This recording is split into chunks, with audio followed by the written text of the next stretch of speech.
दतिया की जनता को खूब खूब खूब साधुवाद, खूब उनका ऋणी और उनका धन्यवाद देना चाहता हूं, जिन्होंने मध्य प्रदेश की राजनीति में बदलाव का शंखनाद किया। उन्होंने दतिया की जनता ने पूरे देश को, प्रदेश को मैसेज दिया कि भारतीय जनता पार्टी की जो अखंड अहंकार और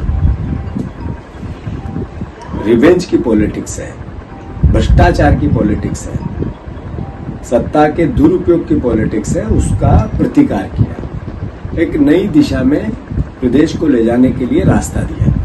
साथ ही राहुल गांधी जी के नेतृत्व को देश पसंद करने लगा है।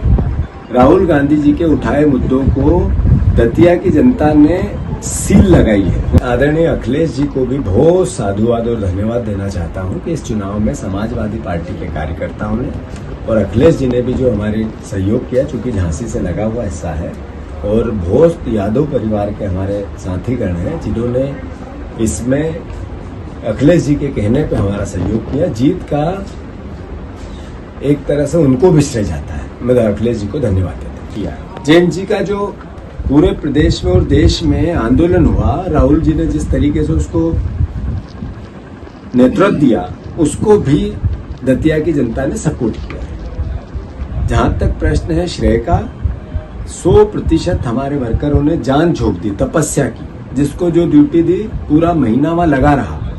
भारतीय जनता पार्टी के 50 करोड़ रुपए, 25 मंत्रियों का पूरे रात दिन वहां लगे रहना, भारतीय जनता पार्टी के आरएसएस के जामवाल जी का वहां बैठ जाना, भारतीय जनता पार्टी के अध्यक्ष का वहां खंडेलवाल जी का हिलना ही नहीं, और सबसे बड़ी बात ज्योतिरादित्य सिंधिया, शिवराज सिंह चौहान, मोहन यादव, प्रहलाद पटेल, न जाने कौन कौन, सारों का वहीं रहना पूरे चुनाव में।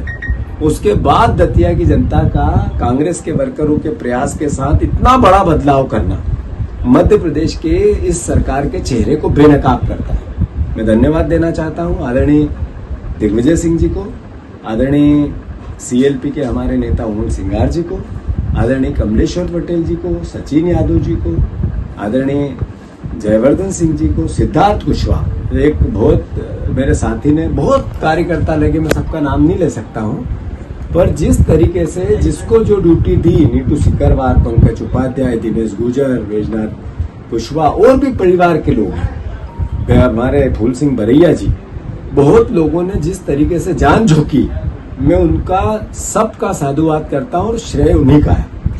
मैं मानता हूं ये बदलाव देश में भी हो रहा है और ये बदलाव प्रदेश में भी हो रहा है। सर, राजेंद्र भारती परिणाम से पहले जिस तरीके से पार्टी से कहीं ना कहीं दिए गए, ये हम सबको महसूस करना चाहिए कि ये नई कांग्रेस है, और नई कांग्रेस में जिसने पार्टी के लिए, देश के लिए, जनता के लिए कुछ कर गुजरने की जिसकी क्षमता है, उसके साथ दृढ़ता से खड़े रहेंगे। और जो पार्टी को किसी भी प्रकार से, जब हम भारतीय जनता पार्टी से लड़ रहे हैं और तब कोई भी न्यूसेंस हो, पार्टी बर्दाश्त नहीं करेगी। ये डिसीजन उसी का परिणाम। राजेंद्र भारती जी, जब उनसे संघर्ष हो रहा था, पूरी पार्टी उनके साथ थी, और ये जो टिकट का वितरण हुआ उनसे पूछ के हुआ, और अगर फिर कोई किसी प्रकार का पार्टी को नुकसान पहुंचाने की कोशिश होगी तो पार्टी ने उसको संज्ञान में लिया और निर्णय लिया। मैं समझता हूं ये सबके लिए एक मैसेज है।